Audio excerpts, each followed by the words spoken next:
As a team, we're going to crumble. Inch by inch, play by play, till we're finished. We're in hell right now, gentlemen. Believe me. And we can stay here, get the shit kicked out of us, or we can fight our way back into the light. We can climb out of hell. 1 inch at a time. You know, when you get old in life, things get taken from you. I mean, that's part of life. But you only learn that when you start losing stuff. You find out life's this game of inches. So is football. Because in either game, life or football, the margin for error is so small. I mean, 1/2 a step too late or too early, and you don't quite make it. 1/2 second too slow, too fast, you don't quite catch it.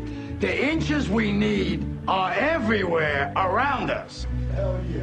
They're in every break of the game, every minute, every second. On this team, we fight for that inch.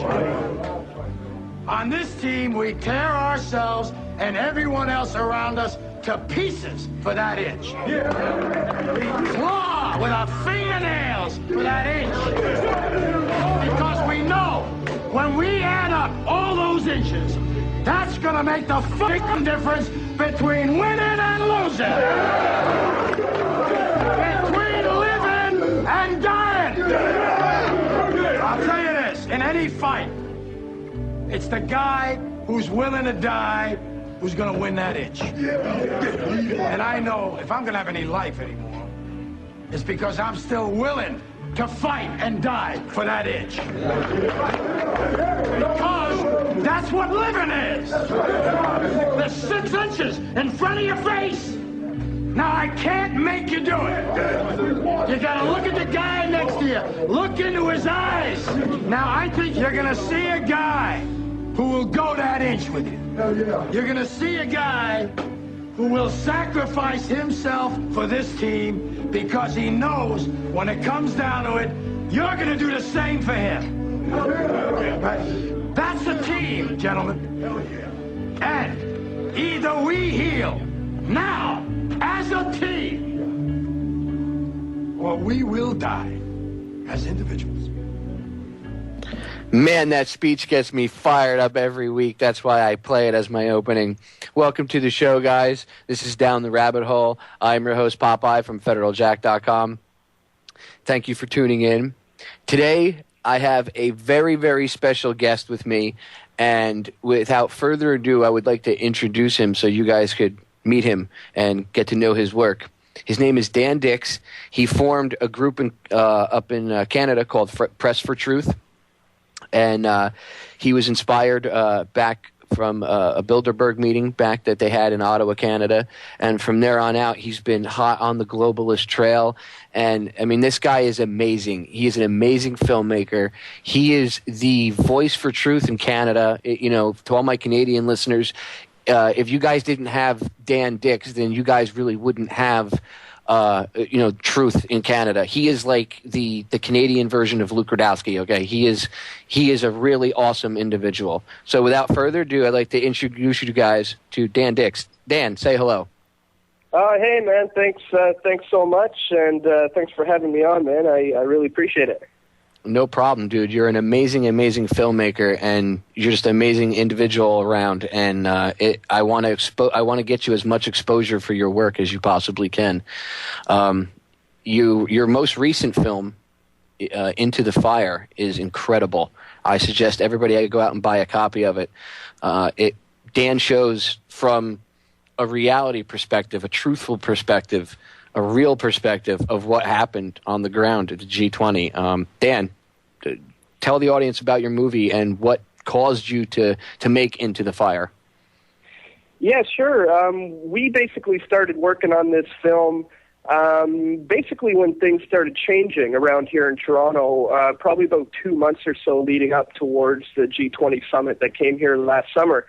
And as soon as we started noticing a little bit more security coming around town, a little bit more police, and then they started putting up these fences around what's called the red zone, we figured we better get out there and start documenting all of it. And that's basically how it started. And then leading up to the actual summit, on that weekend, I put together a pretty solid team of about 8 different camera guys who were helping me, and we pretty much covered every area of the city that we could and just shot tons of footage. I think I went through about 140 hours of footage or so. When we sat down to watch it all, it was quite a bit of stuff, and it was a bit of a daunting task at first to go through it all, but we got through it, and we managed to put together a pretty solid, cohesive 2-hour documentary where we pretty much keep it fairly chronological, where we go through the entire weekend that happened here at the G20. We go through it day by day, basically starting out with when I met Charlie Beach, when Charlie came down here to help us cover the event and do some filming and do what Charlie does best, do his bullhorning thing and then using his satire and his comedy. So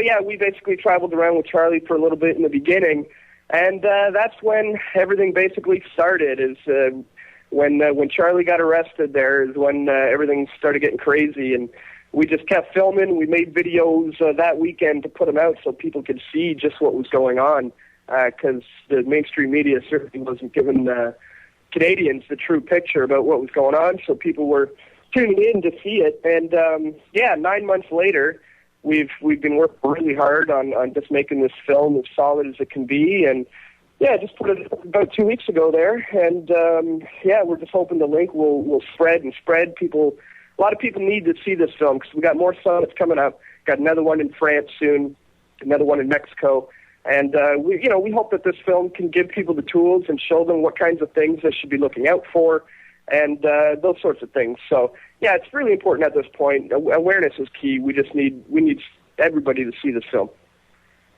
I agree. I mean, the movie is very powerful. I challenge anybody to watch the movie and not have an anxiety attack in the first hour of the film. It's you did an amazing job, and I'm not blowing smoke. As I've said to you before, to me the movie is very powerful because you cannot you just.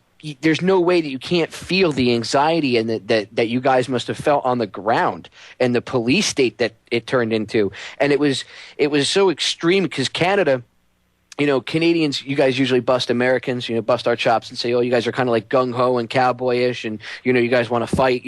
Canadians are kind of more low-key than Americans in that sense. And here you guys had your police were ripping people out of the crowd one by one and snatching them and stuff. I mean, it was just creepy to watch, Dan. Yeah, it was completely surreal, even for us to experience it and to watch it. In regards to the police, I mean, there was 22 different jurisdictions of cops who descended on the city of Toronto. So they were coming in from all over, from BC, from Newfoundland, Quebec, Barrie. They were coming from all over the place. So I think that played into a little bit of why, they had the attitudes that they did, because they're not dealing with their normal boss. They're taking orders from, basically the piece in their ear, the little thing in their ear that says march west now, then they march west. And that's basically what they did. And, in the film I interview a lot of the people who were directly affected by this thing, and some of the stories that were coming in were just shocking. As the people are sitting there telling me their stories, I'm just thinking, I can't believe this has happened in my country. I mean, the case with the guy's name's Sean Salvati, who was just going to see a Blue Jays game. He was just here in town. This guy's not a protester. He's not an activist. He's just a regular guy. This is a whole week before the summit even came. He didn't even really know what the G20 was or what it's all about. And this guy's he leaves from a baseball game, and he casually said to some cops walking by, he said, good luck with Saturday. And they pulled him over out of his cab, took him out of the car, and said, wait, what did you say to those cops? Did you say good luck with Saturday? And then took him downtown, beat him up, strip searched him, detained him there for 24 hours, interrogated him. And, this is a guy who just was literally caught in the wrong place at the wrong time. But now he is an activist. I mean, it's made a protester out of him. And I suppose that's the one good thing that maybe came out of this is that, your average Sally Soccer Mom and Joe Sixpack who are watching this stuff are sitting back going, whoa, this doesn't look right. In fact, something is extremely wrong here. A lot of people have woken up around here because of some of the things they've seen. Another guy there, John. Hang on, Dan. We're going to break. Sure. We'll pick up right where we left off when we come back on the other side. Guys, stay tuned. You don't want to miss a beat. Dan Dix is going to be with me when we come back.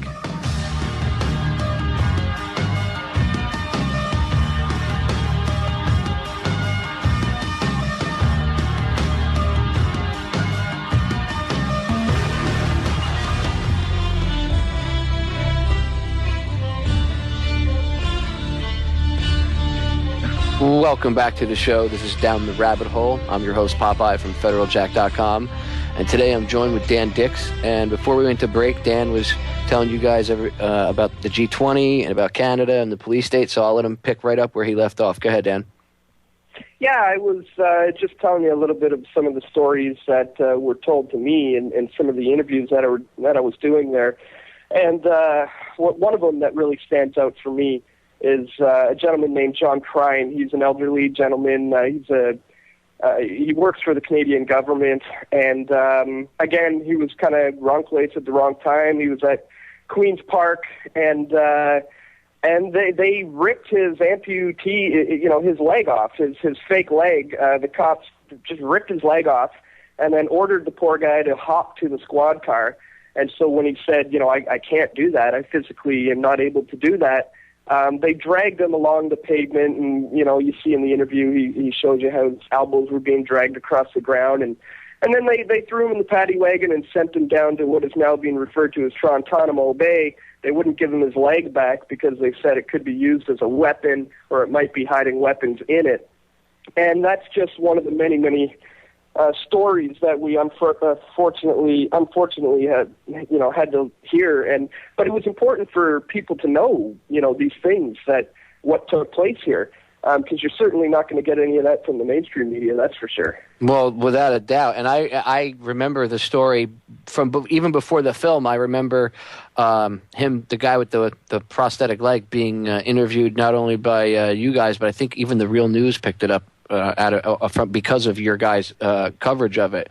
And I remember seeing, I think you interviewed him and put an original video up, and he explained that he was just out with his daughter. And this guy's a government employee at the time, and now he's had to retire from his job, and he's on disability because of what happened to him and the trauma that he got because of that. I mean, that's a pretty traumatic event, and what they did to the people in those camps, I'll just call it a prison camp because that's what it was. And those prison camps they set up, I mean, it's horrible. They took the doors off of the bathrooms, off the porta potties, and then the male guards would stand there and watch the females, the female detainees pee. I mean, and I know here in America, the women were threatened with gang rape. At some. And I don't know if that happened up in Canada. I don't know if your cops went to that extent, but I know that here women have been threatened with rape and stuff. So was there any of that going on? Yeah, absolutely. Yeah, that did happen here. That came out that weekend. There was a girl who did an interview. I can't remember. Maybe it was Real News. I can't remember now who put it out there. But yeah, that also took place here. And it's just despicable. Like, what is going on with the cops, and what is their mentality, and where did things change from when it was good police officers that you could look up to who served the public to these guys who are ripping guys' legs off and threatening girls with rape, and you got guys like Officer Bubbles who threatened, you said, to arrest that girl for assault because she was blowing bubbles. It's just shocking at the state, the point in the police state that we're at. But getting back to the Guantanamo Bay, some of that footage is available in the film. It's the first time anybody's ever seen video footage from the inside of there. And a lot of people are asking me, how on earth did you get the police footage? I was about to ask you that myself. How did you get the footage from inside the police cameras? That was pretty good footage. Well, it's just a matter of going through the system and using it to your advantage. Down in the States, you guys call it the Freedom of Information Act request. But up here in Canada, it's referred to the Access to Information Act. And that's what we did. We filed a Access to Information Act to obtain all of that footage. It was a bit of a lengthy process. We had to get Charlie Beach to sign basically a release form giving us permission to obtain the footage. And anytime you want footage of yourself from the police, whether they have you on CCTV cameras or they've taken pictures of you, you can get that released to you. They legally are obliged to respond to your request within 30 days. And as long as there are nobody else in the footage, they are legally obliged to give it to you. They have to. And that's what we did with the Charlie Beach footage, because in the beginning of this arrest, he was the only guy in there. So luckily there was no other faces in the footage that otherwise we wouldn't have been able to get the footage. But yeah, my associate Brian Law, producer and editor of the film, did the paperwork, and they gave us all 19 hours of Charlie's footage, which we're going to be putting up soon this week on pressfortruth.ca, because the government's not releasing his footage, the police is not, so we're going to put it out for the public record, all 19 hours, so people can check that out if they want. But yeah, that's how. Are you going to make it like downloadable in case anybody wants to rip it, or just a thought, like a torrent file or something? Or if anybody's got Real Player, I guess if it's on your site, if they have Real Player, they'd probably be able to rip it from the site with Real Player, right? Yeah, I'm not positive because it's so huge. It's 19 hours, and right now we just have it in 6 parts on YouTube, 3-hour chunks. But the whole task of getting it into the film was tricky because the video is in a format, a codec that you cannot edit with. And after doing a little research, I realized, I suppose it makes sense. It's CCTV police footage, and they make it uneditable so that people can't tamper with evidence. So what we had to do was capture all 19 hours of it, and then set up a tripod and film the monitor, and then capture all 19 hours of that, and then go through it and find all the usable bits. So it was a lot of work, but it's definitely interesting to see what it was like in there. And people got to remember, I mean, for what you see in the film, it was way worse than that. Each of those cages sometimes had upwards of 30 to 40 guys per cage. So you can just imagine what it would be like in one of those things with 40 other guys in there. It's just unreal. The footage between the police footage that you were able to get from inside of, would you call it Torontonomo? Yeah. I mean, and the whole 5 feet from, or 5 meters from the wall or whatever it was, and then you comes to find out that you guys found out later that wasn't even real. That wasn't even actually an enforceable law. That was just the cops doing their own interpretation of the law, pretty much. Pretty much. I mean, the way it goes, this is an old law. I think it's from 1939. It's old wartime legislation that says you cannot enter a public works without being identified, and that's fine for wartime and with government buildings. But what they did is they tried to expand what the definition of a public works is to not just be government buildings, but to be anywhere within 5 meters of this fence is what they originally had said. And yeah, it turns out, Chief Bill Blair, Toronto's chief here, ended up saying later, he admitted that, no, actually we didn't expand that bill, but, I was just trying to keep the bad guys out, is the quote, was his response to why he lied to people. Said, we have a responsibility to protect the summit, and so I was trying to keep the bad guys out. But Canadians' rights were completely obliterated that weekend. I mean, I couldn't walk like 5 feet down the road without getting stopped, having my bag searched, having them ask me for my ID. And normally I just wouldn't give it up, but on this particular weekend I had to, otherwise I would have been sitting right in that cell as well with everyone else, and the footage, never would have gotten out there. So, yeah, that Public Works Protection Act that they enacted is what gave them the ability to stop people. And it wasn't just 5 meters within the fence. They were stopping people upwards of 3.6 kilometers away from the summit. So all of downtown was basically a police state, and you had to show your ID and tell them who you are at any given time. Jesus. All right, Dan, hang on. We're going to break. Guys, stay tuned. You do not want to miss the rest of this interview. We'll be right back. No return, nigga, you better believe this. Mary Magdalene giving birth to the children of Jesus. The evolution of the world, bloody and dramatic. Human beings killing monkeys to conquer the planet. The kingdoms of Africa and Mesopotamia. Machine gun your body with depleted uranium. All right, welcome back. This is Down the Rabbit Hole. I'm your host, Popeye from FederalJack.com. Today I'm joined by Dan Dix from Press for Truth. And not only is Dan an activist and a mouth for truth in Canada, but he's a filmmaker. And we've been talking about his film Into the Fire. It's his latest full-length film, and it shows what was going on at the Canadian G20. And we're going to get into a specific something that I was talking to Dan about during the break in the G20 in a second, but there's something I want to bring up. Dan made a comment to me, and I find it a little disturbing, so I'm going to try to maybe add my 2 cents in about it. And you can say I'm maybe biased because I've known Dan before I interviewed him, so I consider Dan a friend. So maybe you can say I'm biased because he's a friend. But some people have been criticizing that Dan's selling his video, his newest movie, and I have an issue with that because people have to understand that it costs money to produce this stuff, and it's impossible for someone to live and go out and do this stuff and still have a house and a cell phone and have the camera equipment to be able to produce this stuff and pay whatever fees you have to pay to the government to get the video footage and everything else and then produce it. And it's not like he put it out like when I copy DVDs and I handwrite it on the DVD. Dan produced a professional quality, high quality DVD. And I take personal issue with people, busting his chops that he has to sell it for money. How do you expect him to produce quality films? I mean, he's not doing it for money, but he has to have some money made to reimburse him for I'm sure he's probably spent at least $10,000, $15,000 producing it. I didn't even ask him yet.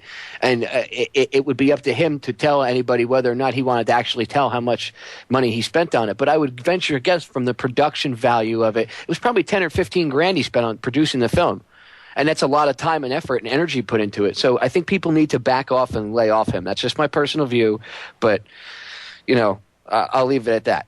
Anyway, getting back into it, Dan was also telling me I had a question for him. During the break, I'd asked him if the black bloc that he saw had been working with the cops at the G20 because they have been caught before. In fact, Dan, I believe you guys caught them before and you had some footage sent to you from another protester in Canada, right?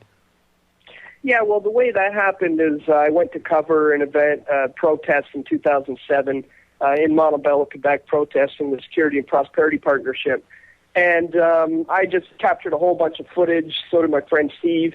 And then when we got home from the event, I mean, we didn't go there with the thought of making a film or the plans of making a film. We just went there to document it and get some footage. But when we came back, I was looking at my footage, we're looking at Steve's footage, and then we see online this clip that comes out of the agent provocateur situation where 3 Quebec police officers are caught on video, completely caught red-handed, dressed up as aggressive, angry protesters with rocks in their hands. And so that footage was graciously given to us to use in both films. And it's an unbelievable clip where you'll see the union leader in this particular protest confronting these guys and pointing out to everybody that these guys are cops. These guys are not with us. These guys are cops. Oh, he outright says it. And I got to give that old man credit because he's got a brass set that wouldn't fit in a dump truck because he walked right up to them and he was like, "These guys are cops, everybody." And some of these guys looked pretty brutish. I mean, some of these guys looked like brain dead brute, musclehead zombies. And this old man showed that it doesn't matter It's not the size of the dog in the fight. It's the size of the fight in a dog. And that old man walked up and showed how tough he really was. And those guys backed right down. So, I mean, you Canadians, you guys, despite people can joke around and say, oh, Canadians are wimps or anything, you guys really don't know the Canadians I know. These guys have the Canadians I know, they're all tough guys. So you guys got to check out Dan's footage. These guys really stood up. I mean, yeah, he was definitely impressive with that, and I like when he reached in and started ripping their masks off to try to expose their faces for the camera. Yeah, he was just trying to pull them right down. Yeah, their bandanas, and he's trying to show the camera who they are. And at that point, that's when they knew they were caught, and they didn't have any other option but to dive into this line of riot cops to make it appear as though they were being arrested. But, of course, in the days to follow, it all came out that these guys were cops. And the Quebec police actually ended up admitting to it. And they said, yeah, those were our officers, and they were just performing their duties. And when they were asked about The Rock, what about The Rock? They said, well, that's just part of the costume. But, I mean, this guy was trying to incite and provoke other people to pick up rocks. And that's an act of provocation. I don't know how you say that, but that's exactly what it was. So these guys were caught doing. And that's why we remain vigilant of that for the G20 Summit in Canada. I mean, it's not a stretch of the imagination to think that they may do it again. I mean, they were caught red-handed doing it before. So we were constantly on the lookout. You'll see in the beginning of the movie, I went to a town hall meeting where the head of the SIU Security Integrated Unit and the guys in charge for all the police, I asked them, said, look, can you assure to me that you will not use agent provocateurs in this summit? And his answer was, I am not at liberty to discuss security issues in an open format.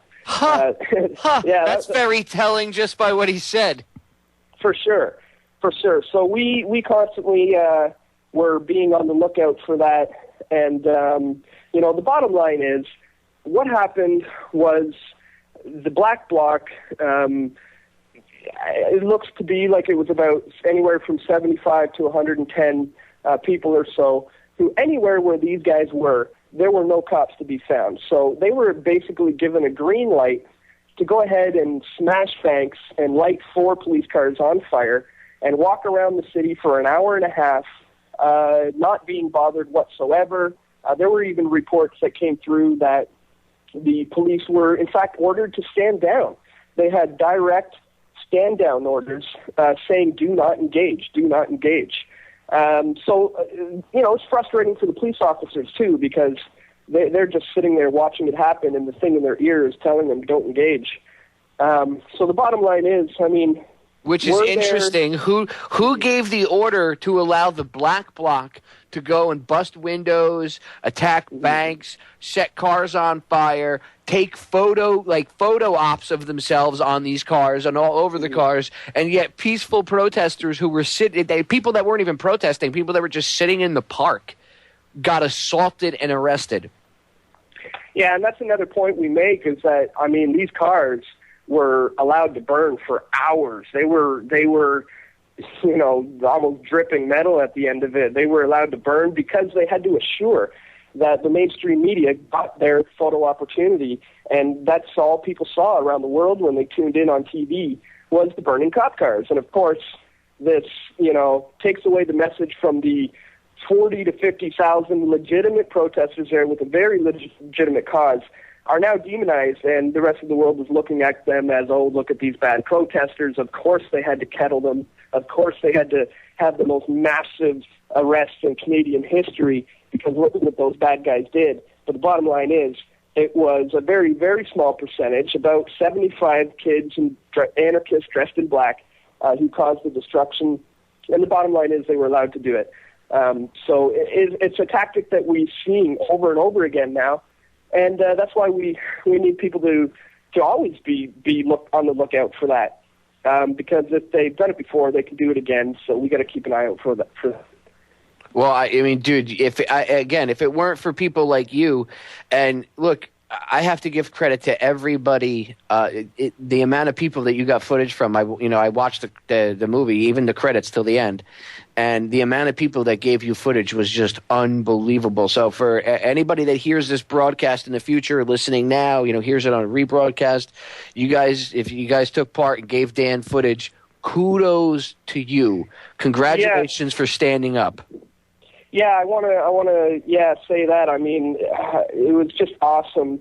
Probably about 75% of the movie or so was shot by us, but the rest was given to us by people, Torontonians around here who are familiar with our work and had said, guys, I want to give you my tapes. Where do I send the tapes? I've got some amazing footage here that I think you need to see, and I trust that you will do something good with the footage. I don't know what to do with it, but I know you guys will do something good with it. So we had tapes coming in from a lot of people, and I just feel blessed to be getting such awesome support from people around here because they really contributed to making this film the best it could be. Well, you guys did a great job. We're going to break, guys. Stay tuned. Dan Dix is going to be with us for the final segment in the first hour. We'll be right back. You don't want to miss it. Go check out his film on YouTube, full length, Into the Fire, during the break. Check it out. Don't sit back or hesitate to react to the impact. Many taking a nap. In fact, they would fake an attack to make way for the Patriot.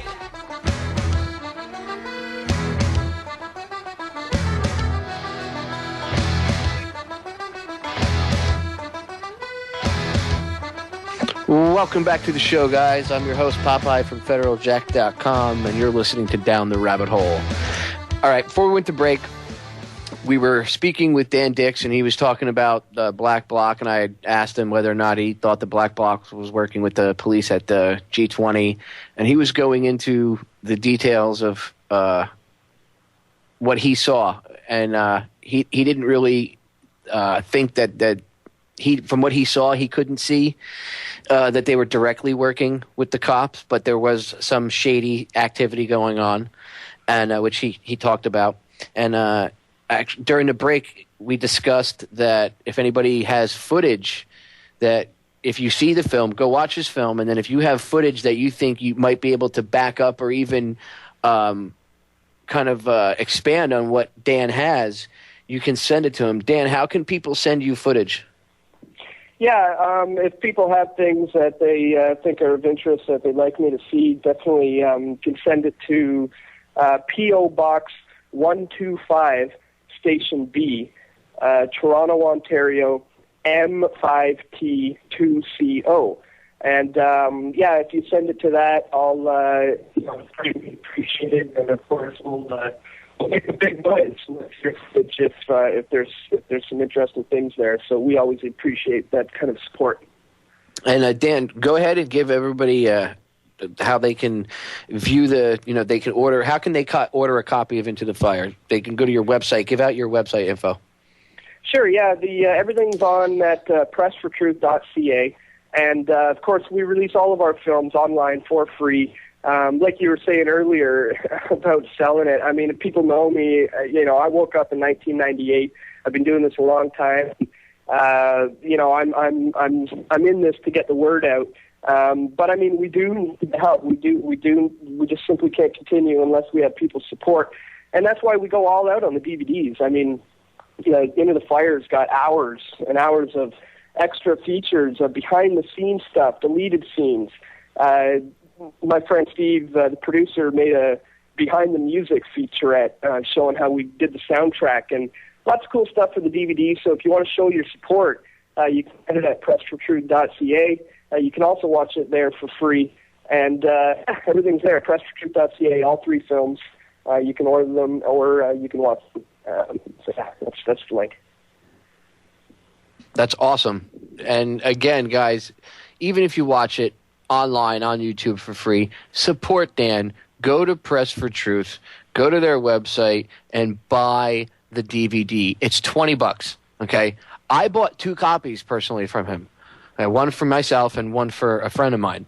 Now, Dan will tell you, take it and make bazillion copies and hand them out. But all he's asking you is to buy one copy. That's not too much to ask. You know, I have my own personal copy of it. He didn't give me a copy for me, you know, for me to come on, to have him come on the show and everything. I went and I sought him out and said, "Hey, I want you on the show. I want to give you exposure. I watched your film and it's incredible." Okay, isn't that what happened, Dan? You didn't come to me and ask me and beg me or anything like that. I came to you. So that proves how powerful his movie is. Go out there and buy the movie. Support him. It's $20. You guys will waste the money on other useless crap. You'll go watch. You'll take your girlfriend or something to the movies, and you'll spend $40 or $50 on some Hollywood piece of crap. Go get Dan's for $20. You'll have it. You'll be able to show it to your friends, and it's not copyright protected. So, and he encourages you to copy it and give it to other people. What more could you ask from a filmmaker? Support him and support the other guys at Press for Truth. They do a hell of a job. Yeah, well, thanks so much for your support too, man. We really appreciate that, and you're helping us get the word out. So that's awesome, man. And keep up the awesome work with your show too, man. This is great. You know, we either stand together or we're going to hang separately, brother. So there's no place to run. This isn't a country thing. You know, it's not like I can run from America to Canada or you can run from Canada to America.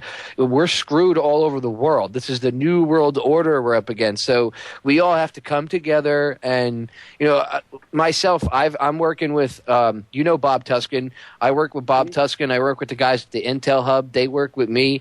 You know, we're trying to create bridges and bridge gaps in the truth movement and the patriot movement, whatever you want to call it, and get everybody so that even though we are our own satellite entities, when we have to, we can come together as one very quickly and efficiently and effectively. And we've actually we tested that last week with the whole fake bin Laden thing, and we were able to get together with RTR, the guys over at Restore the Republic, and Gary Franchi happened to be doing a live broadcast at the time, and we called in and we gave like an hour-long commentary while they were showing the real footage, and people really liked it because there was a couple hundred people watching, you know, and this was like 1 o'clock in the morning, and it was only broadcast on the internet. You know, and it wasn't like we advertised it. It was just a spur-of-the-moment thing. And we were able to help get the message out and show that this was all crap and lies. So it's important for us to all work together as an effective, cohesive unit. You know, again, we either stand together or we're going to hang separately. So I will shamelessly promote your video. I will whore you out. I do not care. You guys are an amazing group. Canada really, really, really is lucky to have people like you, Dan. And I say that with you know, the most heartfelt sincerity. You are a friend of mine. I've been in contact with you for about 2 years, you know, back and forth through YouTube and stuff. And I got to say, I've kept a close eye on your work, and it's always been amazing. You're not afraid to get a camera and get in someone's face and ask questions. I mean, I got to give you credit. I seen these big, nasty-looking cops come up, and they're like, ID, and you're like, nope, sorry. You know, you even did it down here in the States. You were like, no. They were like, can we ask you for your ID? And you're like, no, sorry, you can't. You know, you got a brass set that wouldn't fit in the dump truck. So kudos to you, my friend, and thank you for all the work you do. Oh, well, thanks so much, man. Yeah, we're going to be working on a new video tonight, actually, and probably have that up tomorrow. I was just in Ottawa, just covering the final day of the federal election here in Canada. And while we were there, we decided to go over and pay a little visit to the Canadian wing of the Echelon system, the military base there. And we went down to cover that and had a little conversation with some of the soldiers there. And we went to cover Very Chips Corporation, their subsidiary corporation known as Xmark that used to be here in Ottawa. So we're going to put that video out there probably tonight or tomorrow after I get back from the screening. That's another thing. If you have any listeners who might happen to be in the Toronto area, we're having a screening tonight of the film with a Q&A period afterwards at Conspiracy Culture. It's conspiracyculture.com. The store is down at 1696 Queen Street West. So if you happen to be in the city and you want to come down, want to meet us, want to ask some questions, you can do that tonight at 7 o'clock at Conspiracy Culture. And, yeah, thanks a lot for having me on, man. And we'll definitely keep in touch. Yeah, Dan, without a doubt. Thank you for coming on, and please give out the information for your website one more time, your YouTube channel, and if you have anything, tell them really quick about your other movies too that you've done, because you did 2 other films. So let them know that where they can purchase those too. Yeah, for sure. I mean, the last film we worked on was United We Fall. This is documenting the North American Union, where we spoke with members of the Bilderberg Group and members of the Trilateral Commission and the Council on Foreign Relations, and all these guys who are really involved in the push towards the North American Union. And we also spoke with activists like Luke Rudowski and other local activists around here in Toronto to get both sides of the story. So that's why the film's called United We Fall, 3 Nations, 2 Sides, 1 Union. And so, yeah, that's available there as well. And then, of course, our first film, The Nation's Deathbed, where we document what happened at that protest in Montebello, Quebec, and the Security and Prosperity Partnership and all that. So, yep, that's all at pressfortruth.ca, and the YouTube channel is youtube.com/WikingsFighter, all one word. Awesome. Everybody support Dan. Please go out and purchase a copy of any of his films. If you purchase any of them, though, I really suggest you get, my personal favorite, if you can, buy all 3 of them. But if you can only afford one, get Into the Fire. Get it out there. Have screenings in your house. Show people what's up. Tell people what's going on. Because it's very frightening. Watching his film, it shows very fast how it goes from, again, Canada's always been very, at least in my eyes, and the Canadians I know, I get my chops busted. Hey, you guys are so John Wayne-ish, what you guys always want to fist fight. We're a little better than that, Canadians always held themselves to a higher standard. And to see how fast you guys lost your civil liberties in the blink of an eye for nothing. Just because a bunch of scumbag businessmen and bankers come into your town, Yeah. It was just, it was very, very scary. I don't know how else to put it. It was so surreal. It was like, oh my God.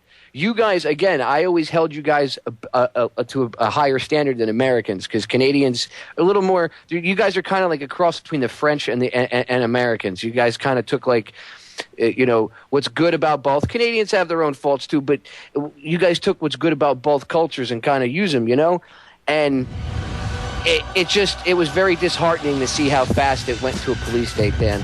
Thanks for being on the show. Guys, we're going to break. Dan, I really appreciate you being on the show. Guys, check out his website, pressfortruth.ca. Check out his movie, Into the Fire, and support him. We'll be right back. Thanks, man. Take care. Thanks, Dan. They killed my entire family, murdered and tortured, raped and pillaged. I was only 5 and I was the only surviving witness. My entire village burned to the ground. He wore a serpent in his crown. Happily committed murder with a frown. And an army of black hooded fiery skull generals and a sorcerer that cast return. And if I back down now, then forever I burn. This is the point from which I can never retreat. Cause if I turn back now, there can never be peace. This is the point from which I will die, succeed, live in the struggle. I know I'm alive when I bleed. From now on, it can never be the same as before, cause the place that I'm from doesn't exist anymore. This is the point of no return, nigga. You better believe this. Mary Magdalene giving birth to the... Well, welcome back, guys. This is Down the Rabbit Hole. I'm your host, Popeye, from federaljack.com. You just heard an amazing interview with Dan Dix from Press for Truth. Go check out his website. Go check out his films. Support him. Their group is awesome. Again, to the Canadians, you guys need to really support him and pass his movie out and let the other people in your country know what happened and how fast, civil liberties were just swept under the rug. Okay, moving on. I want to talk a little bit, not too much, but I want to discuss a little bit this whole bin Laden psyop that's been going on and what the purpose of this whole bin Laden psyop would be. Coming on in a few minutes, I'm going to have John Preston. He has his own show on this network from 7 to 9.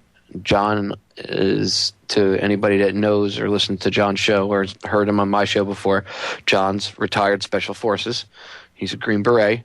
So I want to get his take on this whole thing because So you guys understand, it's odd that SEAL Team 6 was chosen to go into a very land-based area when there are way better equipped special forces teams that could do the job. They act like SEAL Team 6 is the most, they're the best, special forces team there is. That's totally not true. I mean, there's Delta Force, which they only answer to the president, and Delta's guys usually Delta's guys are made up of, ex-special force. Well, I shouldn't say ex, but people from a broad variety of the special forces community: Army, Marines, Navy, meaning SEALs. So to act like SEAL Team 6 is the top notch, they're just the most secretive team that there is, and they're used for this kind of chicanery and I'll almost call it like false flag type stuff. This is a complete psyop. There's just so many inconsistencies with it. First of all, Bin Laden, again, he's been dead for almost 10 years. He died in December of 2001. He had what's called Morphan syndrome, I think it was called, which it causes your kidneys and your liver to shut down, and you die within 6 years of contracting the disease. So he wasn't there's no way he could still be alive to begin with. The videos you see, all the pictures and videos of Bin Laden, they're always changed. They're always different. There's nothing ever matches up. Nothing is ever concurrent. The video they just released, supposedly of him watching himself on video, is ridiculous. I mean, if you actually believe that's Osama bin Laden watching himself on video, you're an idiot. First of all, why is he videotaping himself watching TV? Well, it's for propaganda purposes. Oh, it's for propaganda purposes, all right, but not his. I mean, come on. They're caught lying. They admitted that they faked Bin Laden videos. They admitted that they that they were going to fake Saddam Hussein videos. And this is the CIA admitting they do these things. And if you don't think they can, go to my YouTube channel, or better yet, go to federaljack.com, and up in the slider you'll see it says "See Through the Matrix of Digital Deception," and it's got like a picture of what Neo saw at the end of the Matrix, how everything was in code. Click on that and watch the video, and you'll see it exposes how easily they use green screens and digital. I don't want to say photography, like digital video. I don't know my brain is not operating right now. I can't figure the correct word for it, but they use digital editing, and they put things in that weren't there. They can shoot a green screen, and then they can add volcanoes and things in the background, or they can add a street scene in the background. In one case, they show, I think the most telling one was, they show this show called Ugly Betty, and you see this reporter is trying to talk to her as she's walking, and she walks into a bus stop and bounces off the bus stop. And the plexiglass on the bus stop, like, it moves, and you see it move the reflection, and it looks real. And then it rewinds it, and it flashes, and it shows you that they really shot the whole thing on a green screen. And the only thing that was real out of the whole shot was the reporter and this girl Betty in the shot. That's it. Everything else was fake, including people walking up and down the street, the delivery guy walking by with a package. All that was added digitally later on. That just goes to show what they can do. Now, if they can do that, if they can do stuff like that and show you and trick you into thinking that, a lot of these shots were actually shot in the street when they were shot in a green screen in a studio somewhere, and then laid on top of shots that were, a camera crew went out and just caught, some shots, 5 minutes of video footage as background. I mean, that's what they're doing. They can fake anything. Even the Zapruder film, though, that we know it, is not the true Zapruder film, because Time Life had to be subpoenaed to release it. And by the time they released it, things were altered. Even, I believe, Abraham Zapruder, I could be wrong, but I think it was Abraham Zapruder that even admitted that things were a little different.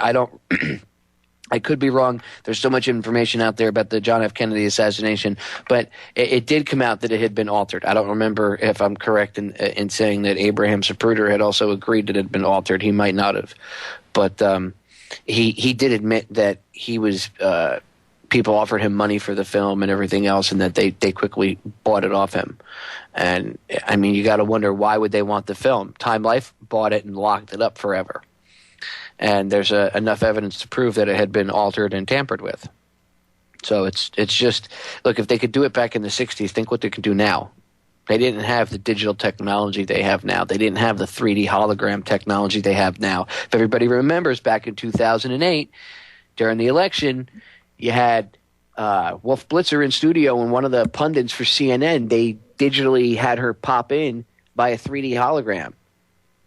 How did they do that? Well, technology. They even moved the camera around to show that the hologram of her was literally in the studio. So if they can do that, think about what they can do. Like, if they're showing you that they can do this, think about what you don't know they have. You know, I suggest everybody look up Operation Bluebeam. It's important that you guys look this up. Operation Bluebeam is very, very important. Very, muy importante. Go look it up. They plan, even Werner von Braun talked about it. He told his secretary, and I forget her name, but you can just look up Werner von Braun, fake alien invasion. It should pop right up. And you'll see, he talked about, to her when he was dying, he said they're going to bring about a one world government, they're going to fake an alien invasion using satellites to project 3D holograms into the sky.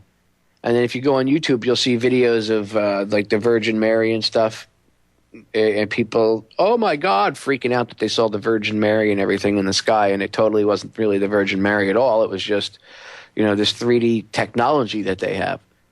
So it's creepy to know what they actually have out there, and I'm sure there's stuff that even, people like researchers like myself and others have no clue about.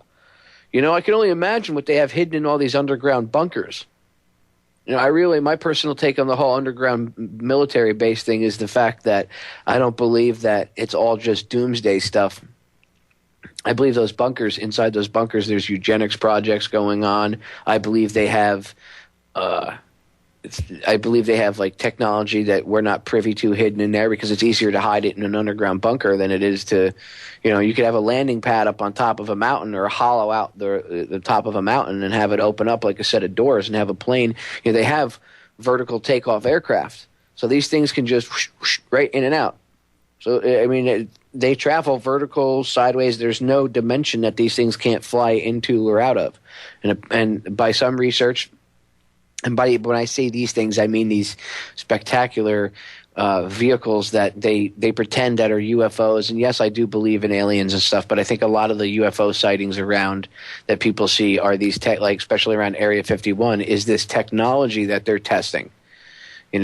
To me, it's human pilots inside of a man-made aircraft using technology maybe that was, gathered from a crashed alien spacecraft in Roswell. Who knows?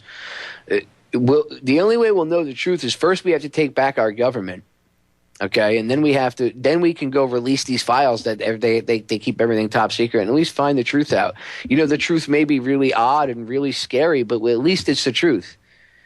I'd rather know the truth any day than be lied to, because at least with the truth you can prepare for what's really happening. Whereas if you're just being lied to, you can't prepare yourself. You can't know what's really going on. When it comes to Project Bluebeam, people ask me, do I believe in aliens? Look, I'll get it out there. Yes, I do. I believe that I don't believe that we're the only species in the universe. That would be very arrogant. What they are or who they are, I don't know, but I believe there is something else out there. I just don't know what you'd call it. Anyway, we'll be right back, guys. We're going to break. This is Down the Rabbit Hole. I'm your host, Popeye from FederalJack.com. We'll be right back.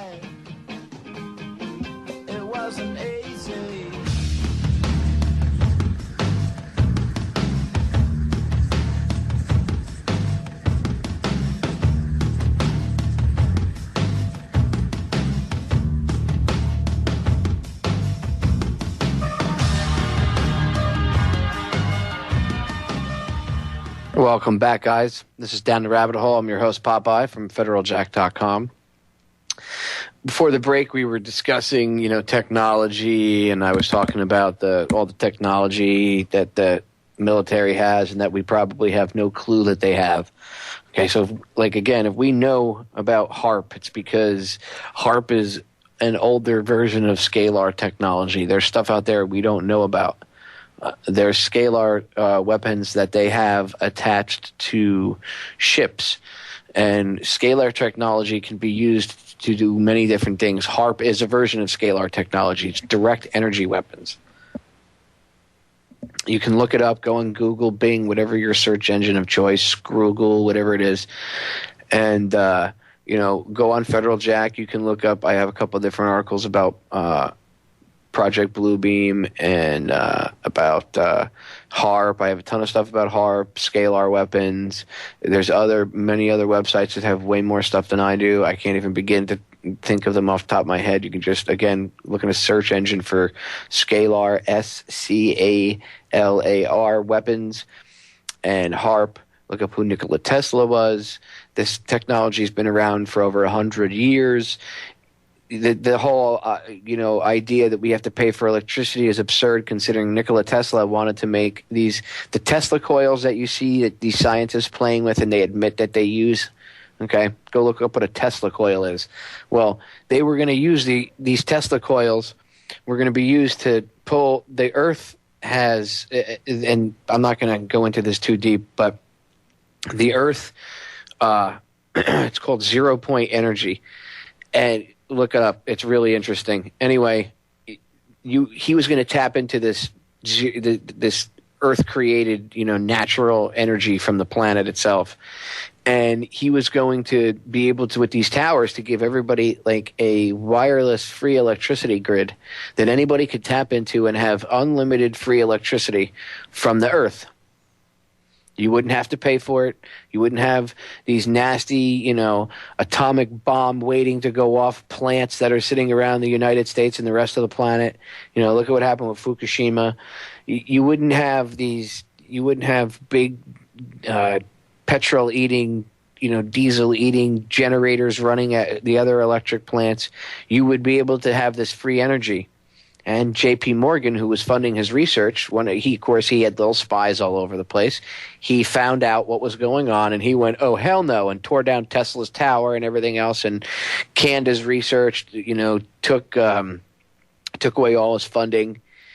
And then these evil pricks made sure that this guy lived in, pretty much, I don't know how to. People knew who he was, but he wasn't very well known. He was only well known amongst the industry people themselves, like Edison. He was used and abused by Edison. Edison was competing with him because Tesla invented, I believe it was alternating current that he invented, and I could be wrong. I might have it the other way around, but Edison and him were fighting, and in fact, the electric chair came about as a result of Thomas Edison's experimentations into how dangerous electricity could be, trying to prove that his was safer than Tesla's, because he literally electrified an elephant, and which is completely insane. I mean, the guy, that just goes to show you that Edison was a sociopath. I mean, he obviously didn't care about.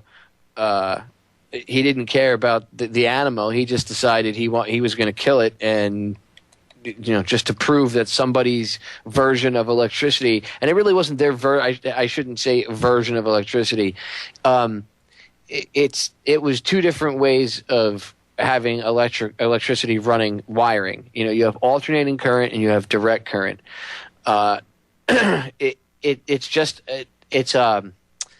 Like in direct current, I'm going to get a little scientific here, so please, for the geeks that aren't geeky, listen.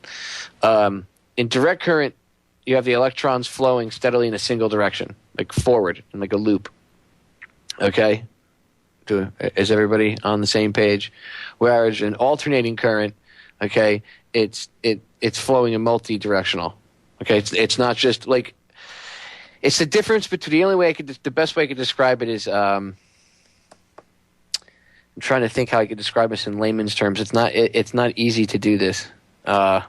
You know what? The best way, just Google AC/DC if you're not sure, because I don't want to dumb it down too much and screw it up. I'd rather people go look it up. I don't want to be too geeky with it. But the point is, the difference between the current, okay, Tesla's worked better. It was more efficient. You could have higher voltage with it. And, of course, Edison felt trapped by this. He felt threatened by this. And Edison was in the know. He was another schmuck. But they battled it out. Long story short, he tried to make him look like a moron, and it was between him and the other powers that be that they hid his work. And it's because Tesla was working on stuff that would free humanity. He wanted to create a thing called the death ray, which would keep everybody free, because if every country had a death ray, nobody would want to nobody would really want to screw with another country, because you could just press a button and vaporize. It was mutually assured destruction, pretty much. Kind of like what these psychos in the first Bush administration and the Reagan administration and the second Bush administration and even somewhat in the Obama administration are all about. But without the atomic bombs and the hydrogen bombs, this was a death ray, and that HARP is pretty much the death ray that Tesla had talked about. He envisioned if everybody had the ability to cause hurricanes and volcanoes and everything else and tsunamis, nobody would want to screw with each other. It'd be a harmonious planet, because everybody would be on a level playing field. Who knows if it was just the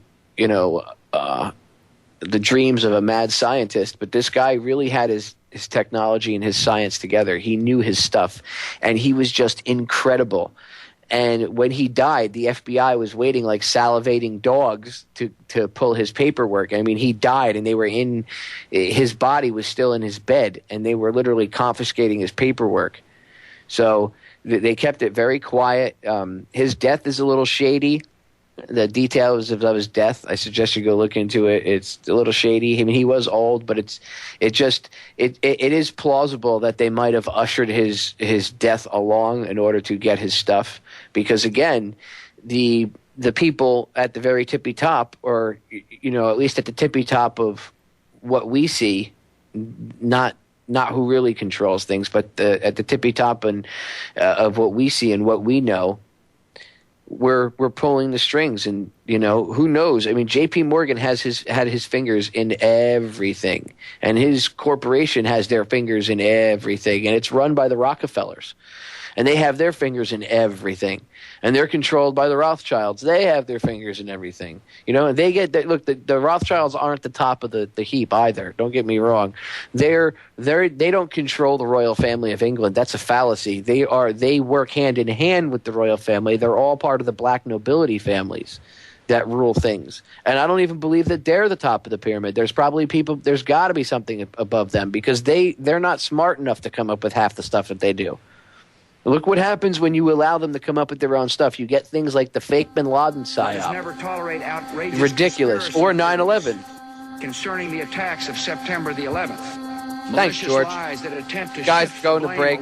This is Down the Rabbit Hole. I'm your host, Popeye, from FederalJack.com. We'll be right back. We're going to pay some bills. People are always asking me, yo, Gemini, what's your angle? Are you a devil or an angel? And I say both. As I continue to blame the Knights Templar and the Hospitallers, the real reason New York lost their towers. Don't sit back or hesitate.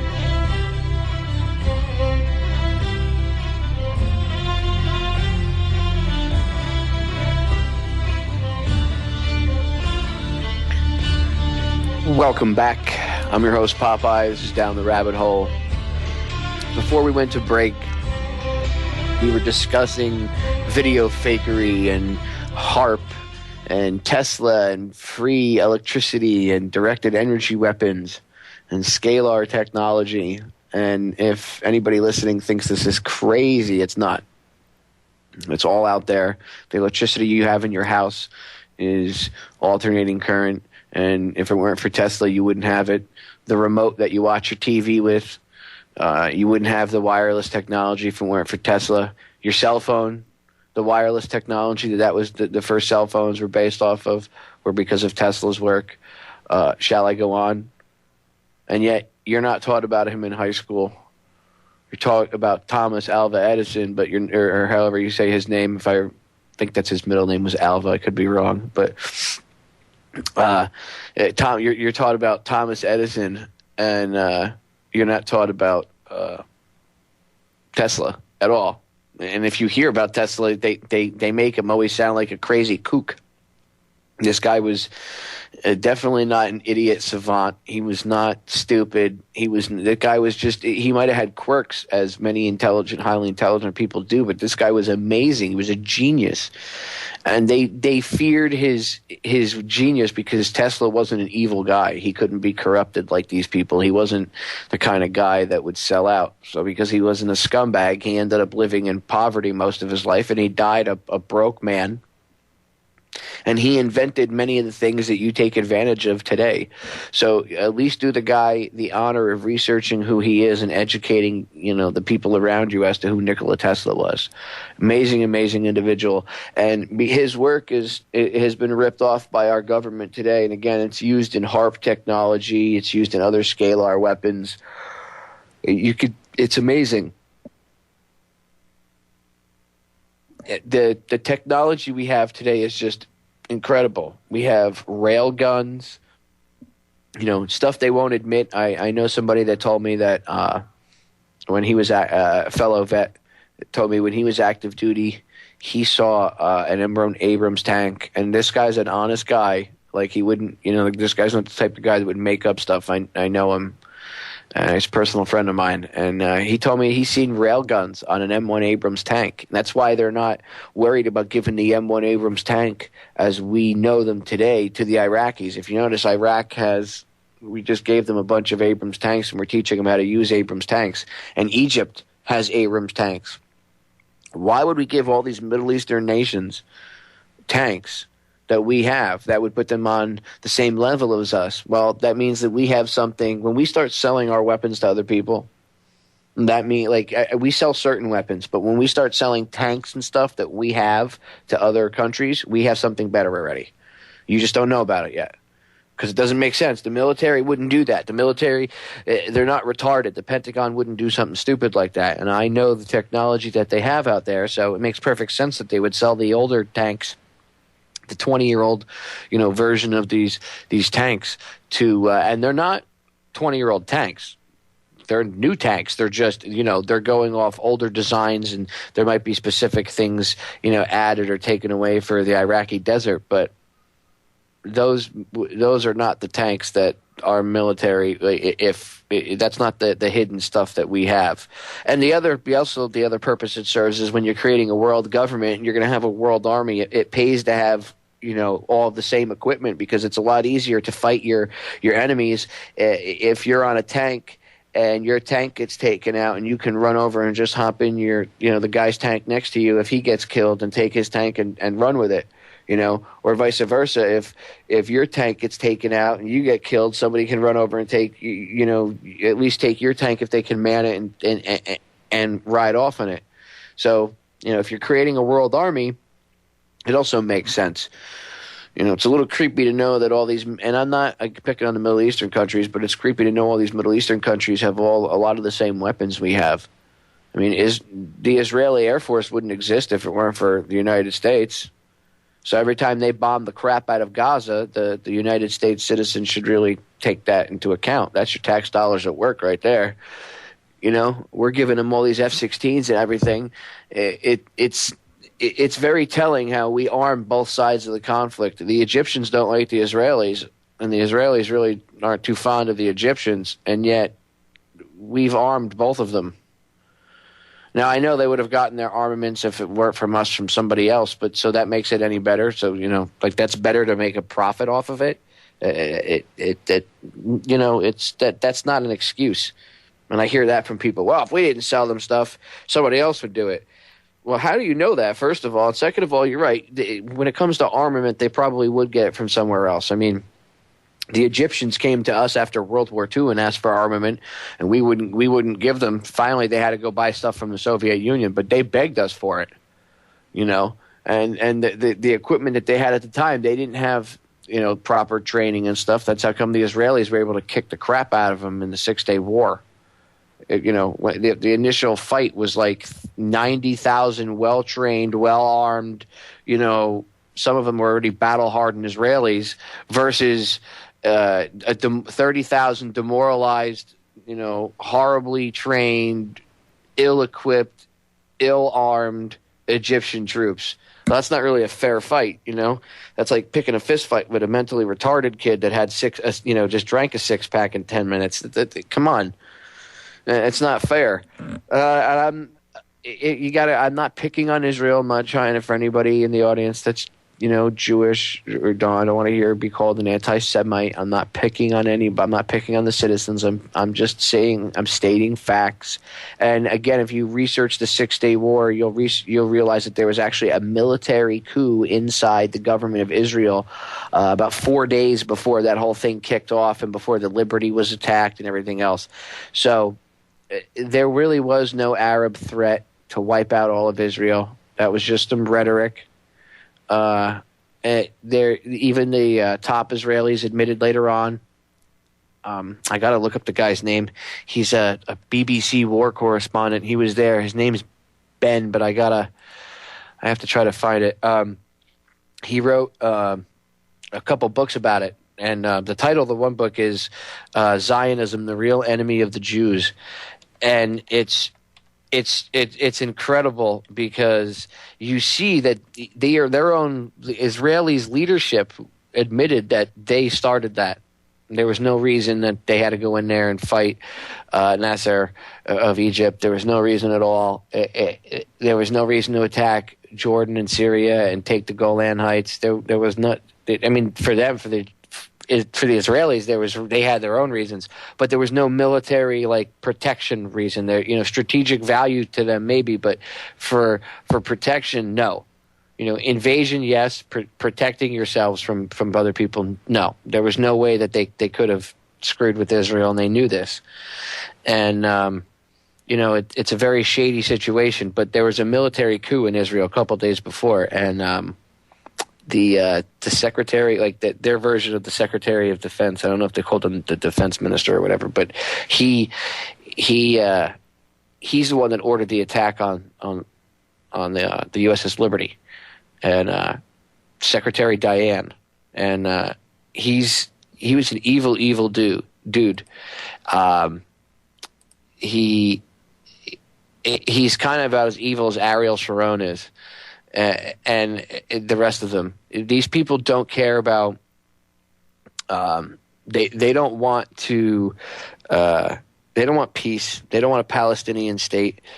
They want them all wiped off the planet. And don't think that Zionism is not an Israeli thing, because you don't have to be a Jew to be a Zionist.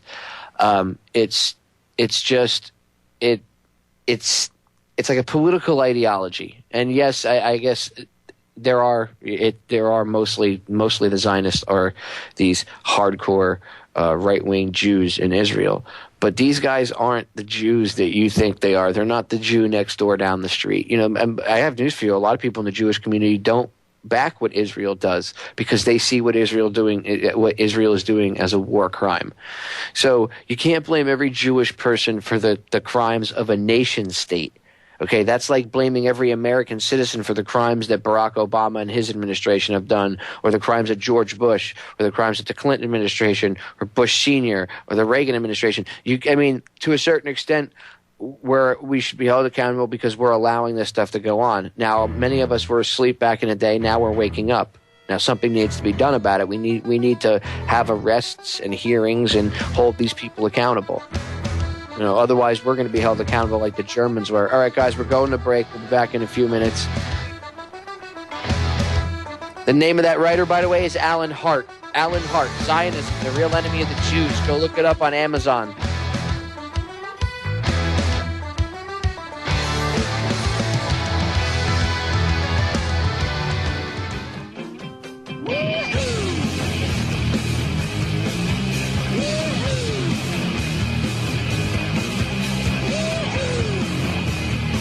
Welcome back, guys. This is Down the Rabbit Hole. I'm your host, Popeye, from federaljack.com. Make sure you tune in next week, because next week I have special guest Professor James Fetzer on from 5 to 7 for a full 2 hours. No, I will not be taking any phone calls because I'm going to be going over a ton of stuff with James, and I do not want you guys to miss anything. We're going to be talking a lot about the death of Paul Wellstone. I call it the assassination of Paul Wellstone because after I'm only halfway through Fetzer's book on the subject, and I'm already convinced that it was an assassination just because it was standard operating procedure for these people. They covered things up. The FBI was there before the NTSB, which breaks protocol. I can go on and on and on, but I don't want to spoil it. So next week, Professor James Fetzer, we're going to be discussing everything JFK, 9/11, and especially the death of Senator Paul Wellstone. So do not miss it next Sunday from 5 to 7 p.m. right here on the Orion Talk Radio Network, Micro 1650 AM. And in the future, I plan on having more and more interesting guests on for you guys because, you give me your time during the Sunday, so I want to give you as much information as I possibly can. Also, breaking news. I'll be on Wednesdays and Fridays, hopefully starting this Friday. If not this Friday, then the following Wednesday. But, we have to get some technical stuff done. I have to get my bumpers and stuff ready. But it's going to be the same show, Down the Rabbit Hole. But I'm going to have an extra 2 hours during the week as well as my Sunday show. So I'll have Wednesday nights from 10 to 11 and Friday nights from 10 to 11 right here, Eastern Standard Time on the Orion Talk Radio Network. And you'll be able to listen to me. And I'm going to cover the same topics. I'm going to try to get on some guests during the week too. During the week it's 1 hour per show. So that'll allow me to kind of I could get on a guest like on a Wednesday and a Friday. I could do special guests sometimes. Sometimes I could just do rants. It's really cool. So I got to thank Jimmy X for giving me the space and the time. I know John Preston is going to be also getting more time during the week. I'm not sure if I remember the days correctly, so I don't want to give out the wrong times, but listen to his show 7 to 9 tonight, and I'm sure John will give you some of the information about it. But, hopefully next Friday will be my first Friday show. The best way to find out and, stay in touch with me to find out, follow me on Twitter or Facebook because when it comes to the show, I post things there. You can also follow the Orion Talk Radio Network on Facebook. Check us out. Look up the Orion Talk Radio Network. And befriend us, like us, share us to your friends, pass us around like a joint at a frat party. We're not going away, folks. Free speech, and it's here to stay until they pull the internet, and then we'll have to figure out another way to get the show out. But we will, because it will only be a matter of hours before an underground internet arises. So, guys, I really want to thank you for listening to the show. Before I go any further with anything else today, I want to thank the listeners. Every week you guys make the show what it is because you're willing to donate your 2 hours of the day and listen to me ramble or listen to me give out information and listen to my guests talk about what they want to talk about. And it means a lot to me. So I want to say thank you very much. Again, the chat room is up. So if you guys want to go to the chat room, it's DTRH, short for Down the Rabbit Hole, fj.chatandgo.com. So it's dtrhfj.chatandgo.com. And you guys can join in the chat room. Feel free to chat with anybody even during the week if I'm not on the radio. Try to hook up with your local activists. Try to find out the local We Are Change chapters or 9/11 Truth chapters or Ron Paul chapters. And try to hook up. If you go to a Ron Paul rally and not everybody at the rally wants to listen to 9/11 Truth, try to give out DVDs. Some people will take it. You'll sow the seeds of truth, and then maybe they can sit down with their friends and they can show them the movie. It's important to hook up with your neighbors. It's important to hook up with people around you because when all hell breaks loose, your friends 3,000 miles away aren't going to be able to help you. They're going to want to, but they're not going to be able to help you. So I suggest that you wake up your neighbors as well and get them on board, and then they can wake up their families, and then they can wake up their friends and families, and so on and so on and so on. And that's how we're going to win this, is through knowledge and power and light and love. No fear. The only thing to fear is fear itself. And we operate on 2 vibrational frequencies, fear and love. And, don't be afraid, people, because fear is what they want. They want to feed into this huge fear resonance. They want your body to give off that resonance of fear. Our bodies are like our DNA is shaped so that it's a transmitter, receiver, antenna. Okay, so our bodies are constantly transmitting and receiving signals and energy. And if everybody's constantly afraid, then you're going to be in survival mode. You're not going to be thinking straight. You're going to make stupid decisions. You're going to be easily led around by the nose. Whereas if everybody lived in a world full of light and love, it would be much different. And I'm not trying to sound like a peace, hippie activist or anything like that. Couldn't be farthest from. I'm not a hippie, but it's true. If everybody just operates on the frequency of love and no fear, things will be much better in this planet. We won't be wanting to shoot each other and scared of each other. Cops react the way they do is because they're trained to be afraid of civilians. That's why they do the things they do. They do it out of fear. You think that cop would act the same way if he didn't have that baton and he didn't have his badge and anything else? He wouldn't come up to you and attack you. He'd be afraid of you and leave you alone. They wouldn't screw with you, and I'm not saying that cops drive around in their cars, when you see these aggressive ones, but it's based on that fear resonance. I'm not saying that they're all wimps or anything like that. I'm just saying it's based on fear resonance. That's what it is. Right? They feed off of that, and then they're programmed. They're operating off that fear resonance. They're not thinking. They're not doing any critical thinking. They're reacting, and then they get their strings pulled by the higher up puppet masters. These people.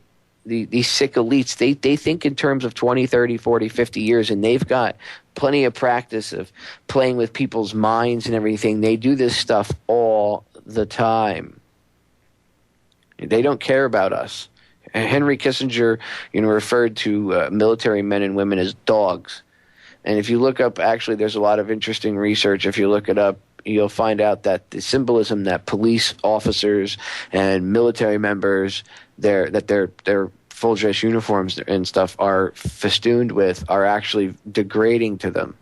They're actually meant to be degrading to the person, and the military member doesn't know this, but to these elites and to these higher ups, that's what it means, and that's why they laugh. The word cop actually means like copy, as in a carbon copy, they're useless drones, and they're just a copy, and they're to be used, abused, and thrown away. It's very, very, very telling. When you understand how these people look at not only the civilians, like I've said 100 times, they want to kill 80% of us, but they're going to get rid of the cops and all the jackboot thugs. If you have any of you listening, you TSA thugs, you think you guys are safe. You're not. You're not part of the system. The brown shirts, Hitler's brown shirts, thought they were part of the system too, and they found out they were wrong. Dead wrong. So do yourself a favor, research history, and find out which side of history you want to be on when it repeats itself. Do you want to be on the losing end, like the Night of Long Knives, Rome's Purge, or do you want to be on the winning end? Because the brown shirts, they rounded up everybody, and it wasn't just Jews. It was disabled, the mentally ill, old people, communists, trade unionists, people that didn't agree with the Nazi party, dissenters, people from the Nazi party that pissed Hitler off, his own generals. I think it was like something, he had like 4,500 army officers rounded up when he came to power and sent to camp back in like the early 30s. I mean, it's ridiculous what they did. They killed their own people first. They rounded up, they cleaned Germany out of the undesirables first, and then they went about to do the rest to the rest of Europe. And Hitler wanted to create a new world order, and when you go research Hitler, you'll find out he was funded by the Rothschilds and all these very same people, who've also funded, our side of the war. Rockefeller, for instance, U.S. Standard Oil. The Luftwaffe wouldn't have been able to fly their planes and bomb the hell out of everything if U.S. Standard Oil didn't make a special additive that the plane needed to fly. And the only people that made that additive was U.S. Standard Oil, owned by the Rockefeller family. So that's just a small little example of how World War II was funded by both sides. You know, but yet I don't see the Rockefellers being called Nazi sympathizers. I don't see David Rockefeller getting dragged out into Times Square and beaten with a 3-inch metal baton. I don't see Nick Rockefeller or Senator Jay Rockefeller, who says the internet never should have existed. I don't see him being dragged out and arrested. You know, the people I see getting beat and tased in the streets are civilians, ladies, little old ladies. You know, and again, that goes right back to the Bin Laden psyop. All these people partying outside the White House, and nobody was arrested or beaten and tased. Right. I smell BS. All right, guys, it's been a great show. Thank you for listening. Tune in next week. Professor James Fetzer with me for 2 hours. Paul Wellstone's death, 9/11, and JFK. Stay tuned for John Preston's show here on the Ryan Talk Radio Network. Murdered and tortured, raped and pillaged. I was only 5 and I was the only surviving witness. My entire village burned to the ground. He wore a serpent in his crown. Happily committed murder with a frown. And an army of black hooded fiery skull generals and a sorcerer that can cast spells that'll change the